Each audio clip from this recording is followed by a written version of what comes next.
Welcome to First Things First. I'm Brooke Blurton. My pronouns are she and her. I'm Matty Mills. My pronouns are he and him. And before we get started, we'd like to acknowledge the traditional custodians of the land on which we record. And that's the Gadigal People of the Eora Nation. Let's get into it. Why are you laughing at me? Matty and I feel like we're going back in time sometimes. So he's opening up his Invisalign container, which is so funny because it's My like... retainer case. It's literally... It's like a clam. It really is. It's like, da-da. And inside is like these teeth fucking retainers. And now that I've finished my coffee, I'm going to put my little, nice, beautiful retainers. So I'm going to pop them in. Do you want to hear? Okay, so this is me putting my Invisalign retainer back in my teeth. I don't need an ASMR. Here oh we my go. God, okay. Oh, you can't really hear it. It's okay. Wait That's so disgusting. I cannot believe you're doing this.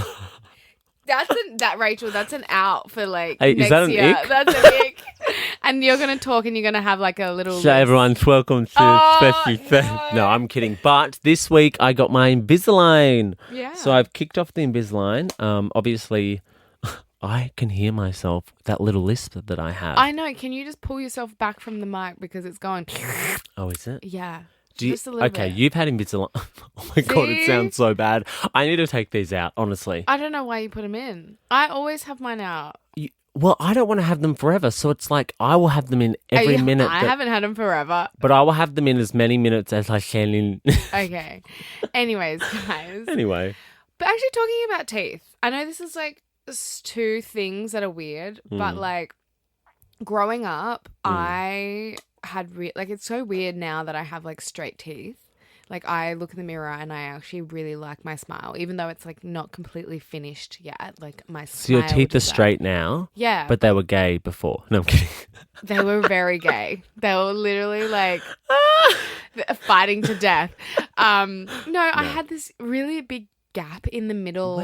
When I was 9 years old, I had a gap in the middle of my teeth that I could fit a $2 coin in the middle. No. For real. Where are the photos? Because I've only got one photo. The original, I've like scribbled over my mouth because I hated it so much. was it that wide? A yeah, $2 it coin. was so big. Oh my gosh. Yeah. Isn't that crazy? Was that like your party trick? Yeah, kind of. When You're I was like, 9 look years what old. I can do. I've got a coin slot between my Go teeth. to what parties? I was 9 years old. I don't know. Going to your little kids' parties, but like I was a being loser. the I never got entertainment. invited to anything. I was Neither did poor. I, actually. Yeah, because you couldn't take a present, so you wouldn't go. Yes, and I actually never got invited because yeah. I was so lame, I guess. Come on. No, God, how far have we come? Oh yeah. For real though. Yeah. You don't have any gaps in your teeth anymore. This is like such a surreal thing. I uploaded this video last week about 31 days until I'm like actually 30. Yes. And I was like, holy shit, I can't believe this is happening. Like this is crazy. Like that's all we have for 2024. Ooh. Crazy. This year has to have been the quickest year. I feel like it just flew by. Yeah. I feel like there's something about like time that's like starting to freak me out as I get older. A little bit. Because I'm like, Do you feel like it's going slower or well, faster? the thing that freaks me out is when I think about 30 and then I think of another 30 years and that's 60. Yeah. And I feel like the first 30 went really quick. So I feel like I'm going to get to 60 in no time and I'm freaking out about that. And then you have to start thinking about death and retirement. Well, yeah. Yes. I'm like Barbie. It's like, do you ever think of like... Do you guys ever think about dying? I don't know why I just said that. I'm just dying to dance.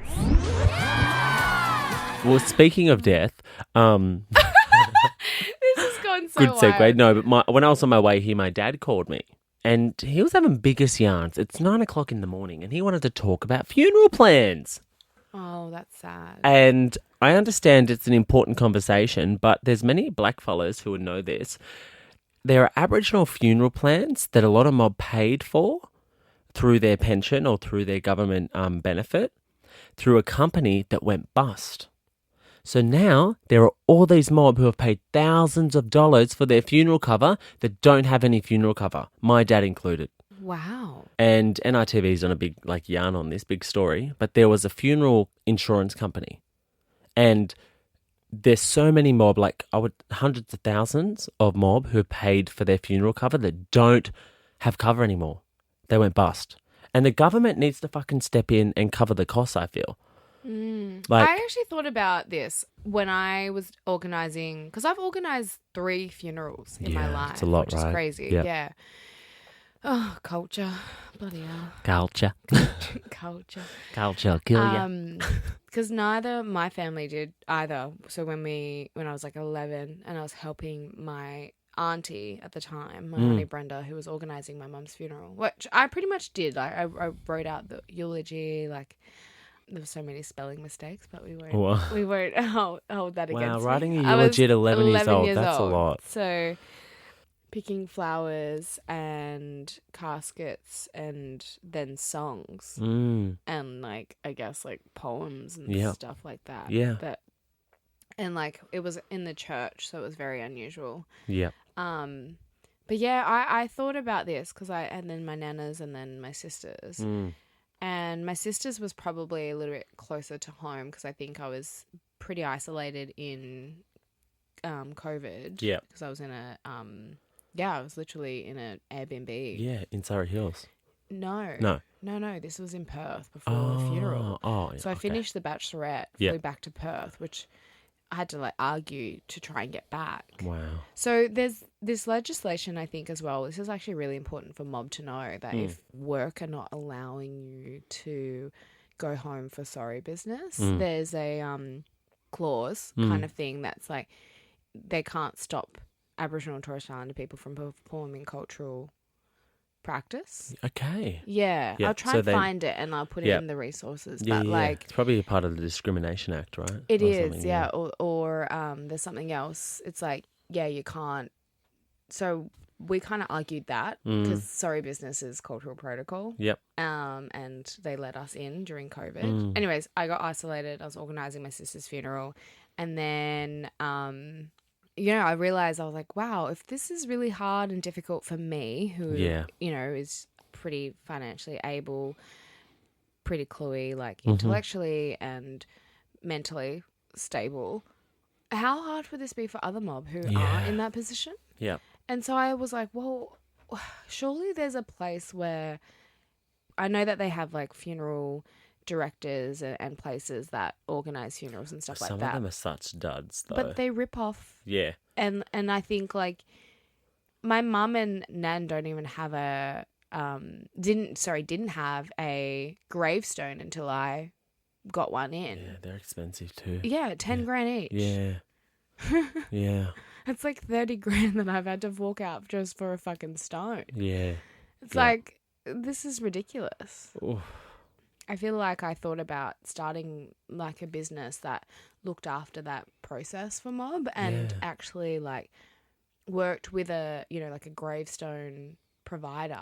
Like a funeral home or more just for gravestones? Both. Okay. The so you know how there's support as well. You know how there's the funeral company called White Lady Funerals? Yeah. Yours could be called Black Lady Funerals. No. Wait, but for real.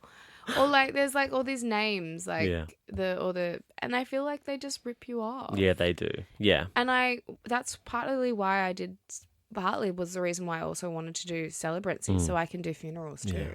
Well, my brother's funeral, I helped do a lot of that, organise a lot of that. It was his birthday yesterday, actually. So, that was a tough day for my dad, and I was on the phone to him a lot yesterday and this morning. But my brother's funeral, the funeral director who looked after his funeral was an absolute dud, to the point where we're halfway carrying the casket from the car to the gravesite and there was no direction of where to go, what to do. He was legit giving us nothing, no assistance at all. And I just remember saying to him, yelling at him at the funeral. What did you say? I said, Tim, what are we doing? We needed guidance, of where we're putting the casket, you know what I mean? And there was just none of that. And I just remember feeling really frustrated, and at the end of the day, we actually didn't pay him the full amount because of his services what we got. Well, so when I first arrived at the funeral home, my brother was in a cardboard box. A cardboard fucking box. And it makes me really sad to think about that. But I remember when I got there. That's awful. Yeah. And his body was like almost contorted because it was a female, like, casket. It was so small.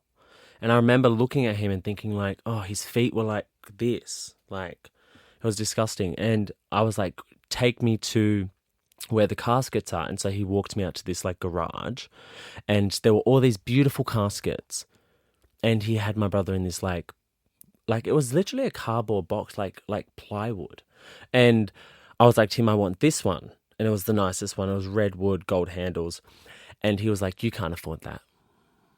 Like, gobsmacked. I was like, my brother is going in that. It was like, I think it was like a $5,000 casket or $4,500, right? And the one that he was in was like $1,000. But because we're blackfellas, he legit thought we could only afford the cheapest, and it was literally a cardboard box. And the directions that we gave him were that we wanted a white casket, and all the kids were going to put their handprints on it, right? We got there, and this like white fucking cardboard box. He was like, "You guys got the paint? You're going to put your handprints on it?" I'm like, "My brother is in like a woman's casket, like it was like a female like small body casket." And then I went onto the website, and he had done this to so many families, like the reviews. But there's only that funeral provider in the town. That's the hardest thing, yeah. Because there's like... there's no one else. They have a funeral home and they have all the business in town. And he's really old. Like, he's been doing it for years. But I think he's, like, past his expiry date. Maybe he should be in the casket. No, but it just made me so angry. So when I ended up paying the invoice for the funeral, I remember I was like... He put in something like funeral services... and there was an amount, and I think I paid like 70% of it, and I was like, you do not deserve the full amount. That's good. That time with the family, you're supposed to take care of them, you know? Well, I think you're providing a service where you're trying to help like that process easier for the families. Totally. But you're not really or actually contributing, which is actually... quite harmful and not really a service that you should be advocating for and or selling. You want to know how fucking like odd this funeral home is? He said there was a girl who was communicating with us. When we got there, he said that she quit because he got angry at her for doing doughies in the hearse. You know, the funeral car. Supposedly she was doing doughies in the hearse. And I was like, what is this fucking funeral home? Like, what are we talking about? Maybe that was a request from the family. Like, maybe the person Spin those wheels, sis. Like, maybe the person that was in the casket. I actually don't think there was a body in the hearse. I think she took it for a spin around town. This is fucking... Honestly. Culture. There's other parts to culture that I feel like I missed out on. You know what I mean? And I feel like when I was a young kid, I always felt like something was missing. I always felt like, like there was a part of myself. And I know that comes from the fact that my dad had left when I was very little and the whole story of him being dead. And I always felt like this sense of loss because of that, even though it was false, you know? And so I remember my younger years always feeling like something was missing. And then as I... like grew up and got to meet my dad, meet my Aboriginal side of my family and like connect with the mob, I felt like their experience, they were gypped of their culture. A lot of the stuff they didn't get to learn. They didn't get to learn. Like the stories that my dad tells me of like a segregated town and like the blackfellas were only allowed to live on the mission, you know, and when my dad was in school, he was allowed to be in school. He had to go to school, but he wasn't allowed to learn. They would put the blackfellas up the back, the white kids at the front. The black kids were just singled out and always embarrassed. My dad has stories where he was like taken to the front of assembly where teachers were looking through their hair for nits in front of the whole school. I think there's a big part of my dad and there's a big part of grief that comes with that is like intergenerational, you know? Yeah. I mean, I also have that feeling with intergenerational shame as well. Yeah. My nanny used to tell the similar stories and I also have had that experience of being singled out and sort of ostracized. I feel like you and I, because of those experiences, was obviously we changed the narrative, which is so good. But sometimes I also get a little bit sad too about it, because I think there are also moments with our young people that that's still partly happening. Yeah. And in communities, and I get like a bit angry and a bit like heebie-jeebie because I just don't want anyone to ever like experience that feeling of being robbed or losing. Like, I feel like language is one of the things that I get so upset about that I don't know. Yeah. Yeah. Do you feel the same Yeah, way? yeah. One of the things about the Gamilaroi language is that there's a lot of it. You know, there's a lot of it still documented and out there. There are courses for the Gamilaroi language, and I don't think a lot of First Nations people have that, you know. Like, I feel like especially on the East Coast, there's obviously a big impact of colonisation here, you know, Gadigal, and through New South Wales. There's a heavy impact of colonisation in terms of culture loss and language loss. Yeah. If you look towards the more remote and rural communities, of course, a lot of their languages are still intact and they speak their language, you know. But a lot of mob here don't. Yeah. And a lot of Gamilaroi mob don't speak the language, but it is documented. There's a lot of documentation of the language, and it's something that I've always wanted to do because there's a course at Redfern Community Centre for Gamilaroi language, and I felt like I've always wanted to do it. Auntie Julie, what's her last name? I used to work for a company called Young Mob as part of World Vision, like with youth, and she was a part of that. She was one of the founding members of this youth program, and she teaches language at the Redfern Community Centre. And I've always wanted to do it because I feel like language is a deep sense of connection with who you are. You know what I mean? Yeah. And if you can try to integrate it in your daily life, like it just feels, I feel more connected if I am using. Do you that know language. Noongar language? Yeah, like, you know, we were really lucky, I think, in a weird sense. I don't think lucky is the word, but I think colonization obviously happened this side and then they sort of, you know, moved across. But like, I feel like our culture in WA is still very rich and still very like there. Yeah. I don't know. I feel like we do have that closer connection than over east and here. Yeah. When I speak to mob here, like that is a true disconnect. Yeah. Where when I go home, it's like it's there. The words are there and integrated. Totally. So I feel very, I guess, like in a way, so lucky to be Noongar. Like my grandmother, I like had this little memory flashback, and it's my grandmother, and she would yell at us kids in English, and then she would translate it. And when she translated it in Noongar, that's when you knew you were in fucking trouble. Ooh. Like, it didn't have an impact Yeah. when it was in English, but Yeah, when she yeah. translated it in language, it was like, you better get the fuck home. You knew. Yeah. You knew. It And was I'm trying to serious. remember what she used to say, but the Noongar language it's really beautiful. Like, our way of saying hello is like kaya, and we've got these like elongated like Noongar ahs, like, and it's got like nyang, like that kind of like in your back of the palate. Like, I find that like that phrasing really hard for you, for me because we don't have that. yeah. like- What's the Gamilaroi? Gamilaroi's a lot of R but rolling, you know. So It's crazy how we're both First Nations. Yeah. And people always try to box us together, but even just now, the difference in dialect. Totally. Yeah, I was doing a project where I had to say a lot of different words, and I was using language words, and I found it really hard to say that. And there was a dialect coach, but also a linguist, like a First Nations linguist in the room, and she was trying to teach me, and I found it really difficult to say language words that were so like, I don't know, they're just so particular in terms of like, especially Central Desert Mob, you know, Yeah. like that. It's like that NG sound, You Yeah, know? I can't do it. Yeah. Yeah. Yeah. I think it's a very like I'd say the NG sound is more like on the WA side. Yeah.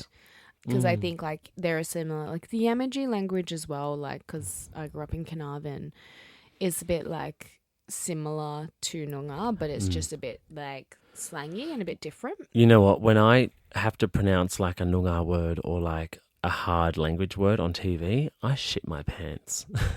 Because like I'm reading the auto cue and I see it coming and I'm like, oh my God, like it just stresses me out because I don't want to butcher it because language is important and I always practice. I'm always in my dressing room like trying to get it right, you know, and I write it phonetically on the auto cue. But sometimes I just think, oh, did I say it right? Like, is this true that there's no K's in the Gamilaroi alphabet? Yeah, yeah. And even Gamilaroi, people say Gamilaroi, Gamilaroi. That is just an English way of saying Gamilaroi, you know? It's just to give pronunciation. Or well, I think that with translation, so Yeah. when they were documenting mobs and tribes and language, they documented it as K, yeah. you know? So I there was, think it that's was why- lost in translation, but there's Gamilaroi, Gomeroi, Gamilaroi, Gamilaroi. There's my 4 God. ways to say my tribe. Well, that's like there's different ways of spelling Noongar, Yeah. but like we sometimes have to put the Y in there Yeah. so that people know that that's a nya Yeah. sound, Yeah. like a nya Yeah. nya Yeah. nya. Yeah, like so because like I just say I'm just Noongar and I would spell it Noongar. No. But sometimes people don't understand that pronunciation, so they put an Nyungar. Did you ever see that video that was like flaba waba jabba nonga? Where did that come from? That was a Vine. Yeah, where did that come? Was it flaba waba jabba nonga? Where did that come from? It was just this old fella. He was just singing. Black fella? No, actually, that was a guy taking the piss. Oh, was it? Yes. Okay. But then I think Mob like took on the sound as a joke because Okay. we make trauma. Got to into claim humor. I claim know. it, and If then you don't it laugh, has you'll less cry. power. 100%. Yeah. I think Uncle Ernie Dingo once said that. He's like, make light and comedy sometimes. Yeah, yeah. And when people see like you not being so serious and taking the piss out of yourself, it can't hurt. Yeah. Like it can't. You don't let it like penetrate you. Yeah. Oh. What's with my words today? Penetrate. I'm But so I wanted sorry. to ask you something because this is like a thing that always crosses my mind. Like, as First Nations people, we try and share as much as ourselves and culture so that we, can not earn respect, but can gather like an understanding of who we are from the wider community, right? And I always feel like acknowledgements of countries should be done by someone who isn't First Nations over someone who is First Nations. What are your thoughts on that? Because whenever someone says to me, can you do an acknowledgement? I always think to myself, You can do it. why don't you do it? Why do I have to acknowledge? You should be acknowledging, 100%. I think welcomes should be done by Mob. Yeah. And I think that they should be paid for their service. Yeah. Because compensation, time, effort, Yeah. language, Culture. I think Culture. acknowledgements, Yeah. if you don't want to pay for an actual proper welcome, you can do an acknowledgement. That's Yeah. equally as respectful. Yeah. But Yeah. it should be done by Someone outside of our community. 100%. Yeah, I agree too. I've been Yeah. asked to do many acknowledgements. Same. And I'm like, Fuck, that's an out for me for fucking 2025. doing acknowledgements. Yeah. Yeah. Get fucked.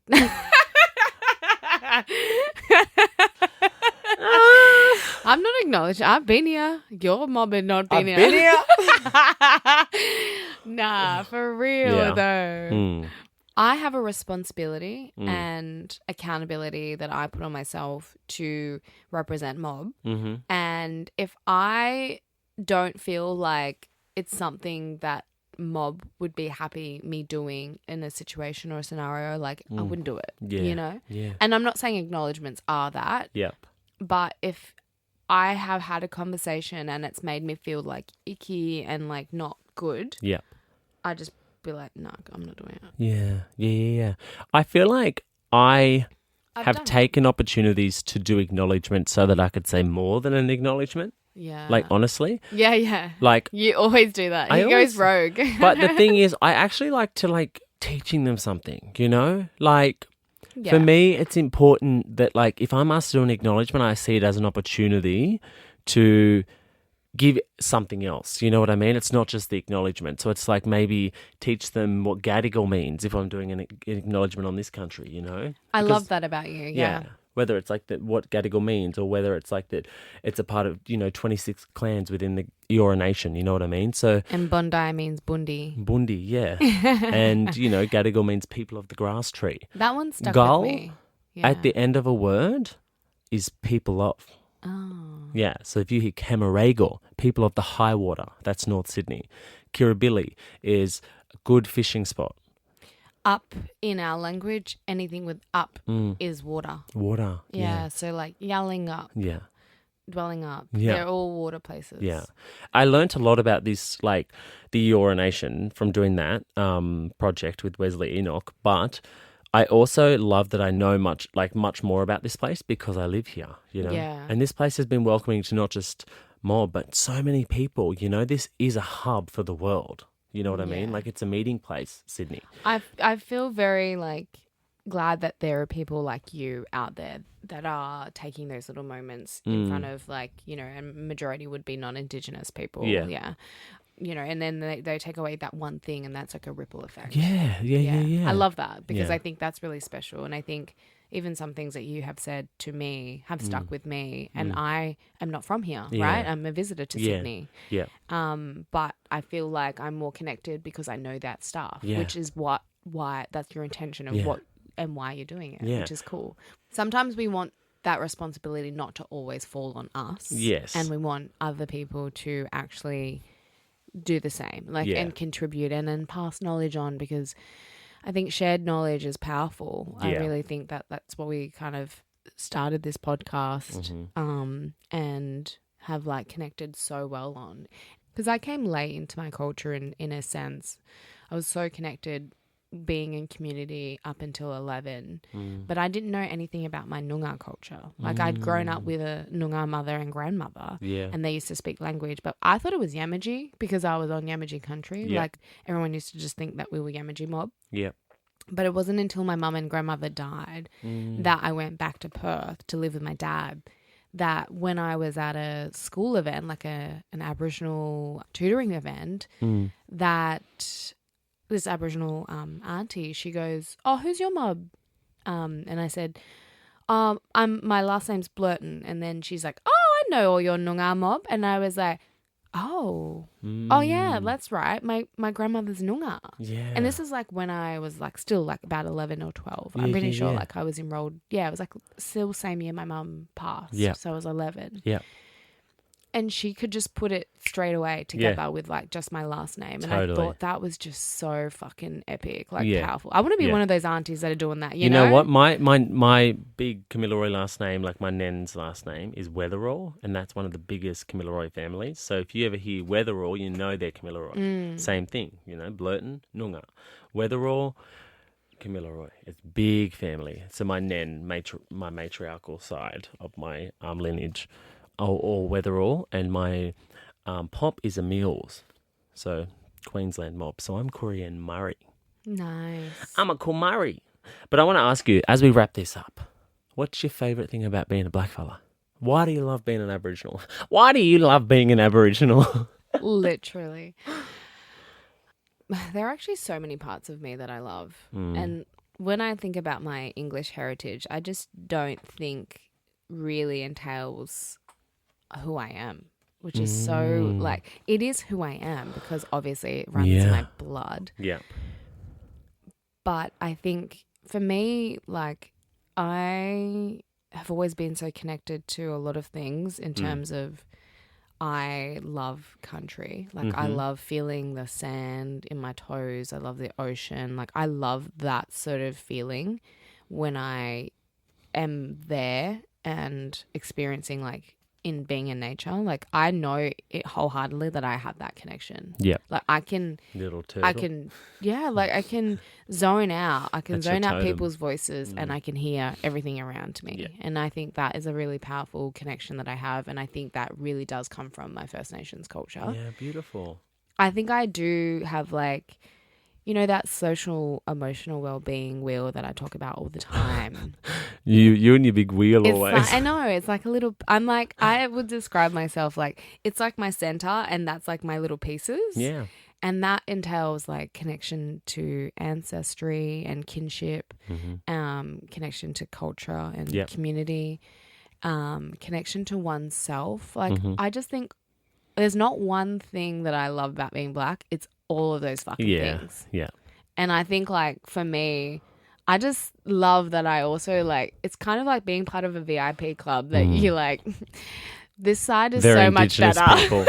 VIP, very Indigenous people. Literally, like, being on this side is, like, the best. Yeah. And So I think, like, I look at people who are, you know, Australian or, like, white, and I think I feel partly, like, sorry for you that you don't have this type of connection or this type of, like, belonging. Because I think the whole world, like, I think humans as a race, oh my God, I'm going real, like, deep for a second. But one question, you go fucking real deep. says you. Fucking half this podcast is you chatting, motherfucker. I said no. Oh, please. This woman, I reckon, what's your favourite part of being Aboriginal? 46 years later, here we still are. That's probably it. Yeah. The yarns. Yeah. We love a yarn. You do. There you go. Nah, keep going. I want to hear more. Everyone in this world, everyone. Oh, here we go. White, black, Everyone in this world, this is the biggest yarn. yellow, Oh. purple, green, Alphaba, Glinda. Their whole thing, right? Their motivations or their want in the world is to belong. See, you knew. Or you just mimicked me, motherfucker. No, Truly. truly. Now he's being a parrot, motherfucker. Stop. No, but belonging is at the core of 100%. Of And our you know why I existence. love being black? It's because I belong to something and someone and a community. she belongs. She belong. What's your favorite thing about? Well, the other day, I went and got a massage, and it was really lovely. Laying down, you know, this lovely Thai woman is walking on my back, and like she's little, but she's up there. She's like full on, like on my back. And at the end of the massage, I was in my Zen mode, and she says, "Where are you from?" And I said, "I'm Aboriginal." She goes, "You're not going to believe this." She goes, "But you're white, and you don't have a big nose." That's so rude. So racist, so rude. She had she didn't know she was being racist, and she was not trying to be. She was like innocent. But like in her mind, she sees a very specific image as an Aboriginal person. She goes, "Your skin is white." And I was like, this woman I think, yeah. Because has no like understanding of like the complexity, how different we are as people, like First Nations people, Aboriginal people, and also the complexities of identity when it comes to skin color. Truly. So when she said that, honestly, when she called me white, I was so offended. If anyone And that's when calls I me- knew Yeah. that was the moment where I was like, oh my God, I have no connection to my white side. It is like, it's something that I'm shunned. Like I want to shun. I know. I'm like, oh, she called me white. Like I was so offended by that. Because, I you just know, don't feel connected to that part of me and at all. truly. And I Yeah. think when I had to do the school thing and I had to like acknowledge and do like an assessment and like learn about my British identity, I felt so icky. I felt like, I was like, No. like I just couldn't. I was like, no. My white dad, who's the British side, has probably caused me more trauma than anything. Like, Yeah. and people think that Aboriginal people are fucking problematic. Where is like, he? fuck you. Okay, let's go.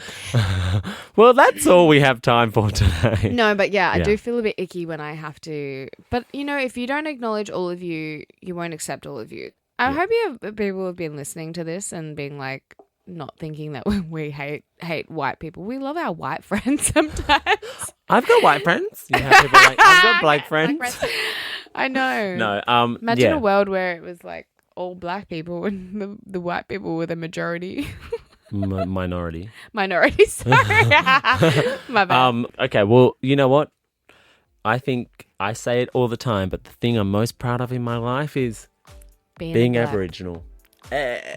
Well, that's all we have time for today. If you love what you hear, leave us a little rating and a little review, and maybe a black, yellow, and red heart. No. If you want us to cover anything on the pod, reach out via our socials. My handle is at Brooke.Blend. Matty's is at It's Matty Mills. We'll see you next week. Bye. Bye.